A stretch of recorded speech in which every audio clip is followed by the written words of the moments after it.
ಹಳೆ ವಿಡಿಯೋಸ್ ಎಲ್ಲ ನಿಮ್ಗೆ ಏನು ಹೇಳಿದೆ, ಡೇಟಿಂಗ್ ಸ್ಕ್ಯಾನ್ ಬಗ್ಗೆ ಹೇಳಿದೆ, NT ಸ್ಕ್ಯಾನ್ ಆಯಿತು, ಅನಾಮಲಿ ಸ್ಕ್ಯಾನ್ ಆಯಿತು.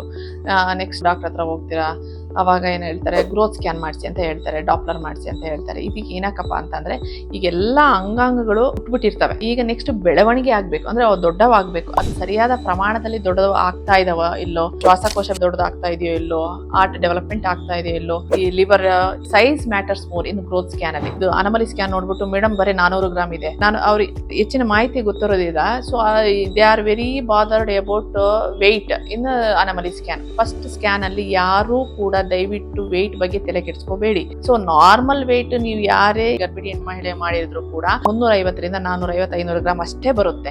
ಸೊ ನಮಗೆ ನೆಕ್ಸ್ಟ್ ಗೊತ್ತಾಗೋದು ಗ್ರೋತ್ ಸ್ಕ್ಯಾನ್ ಅಲ್ಲಿ.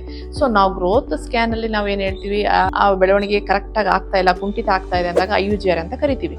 So early IUGR, late IUGR ಅಂದ್ರೆ 32 ವಾರನೇ ಮುಂಚೆ ಅದು ಬೆಳವಣಿಗೆ ಅದು ಸರಿಯಾದ ಪ್ರಮಾಣದಲ್ಲಿ ತೂಕ ಆಗ್ತಾ ಇಲ್ಲ, ಆಗ ನಾವು ತೂಕ ನೋಡ್ಬೇಕು. ಗ್ರೋತ್ ಸ್ಕ್ಯಾನ್ ಅಲ್ಲಿ ನಾವು ತೂಕಕ್ಕೆ ಹೆಚ್ಚಿನ ಪ್ರಾಮುಖ್ಯತೆನ ಕೊಡ್ತೀವಿ. ವಾರಕ್ಕೆ ತಕ್ಕಂತೆ ತೂಕ ಆಗ್ತಾ ಇಲ್ಲ ಅಂತಂದಾಗ ಏನೋ ಒಂದು ಕೊರತೆ ಕಾಣ್ತಾ ಇದೆ ಅಂದ್ರೆ ಏನಂದ್ರೆ ತಾಯಿಯಿಂದ ಮಗುಗೆ ಸರಿಯಾದ ಪ್ರಮಾಣದಲ್ಲಿ ಆಹಾರ ಹೋಗ್ತಾ ಇಲ್ಲ, ರಕ್ತ ಚಲನೆ ಹೋಗ್ತಾ ಇಲ್ಲ ಅಂದಾಗ ನಾವು ಅವಾಗ ಯೋಚನೆ ಮಾಡ್ಬೇಕು. ಲೇಟ್ IUGR ಅಂದ್ರೆ 32 ವಾರ ಆದ್ಮೇಲೆ ಆ ಮಗು ತೂಕ ಕಮ್ಮಿ ಆಗ್ತಾ ಹೋಗ್ತದೆ. ಅದಕ್ಕೆ ಗ್ರೋತ್ ಸ್ಕ್ಯಾನ್ ಕೂಡ ಅಷ್ಟೇ ಇಂಪಾರ್ಟೆಂಟ್.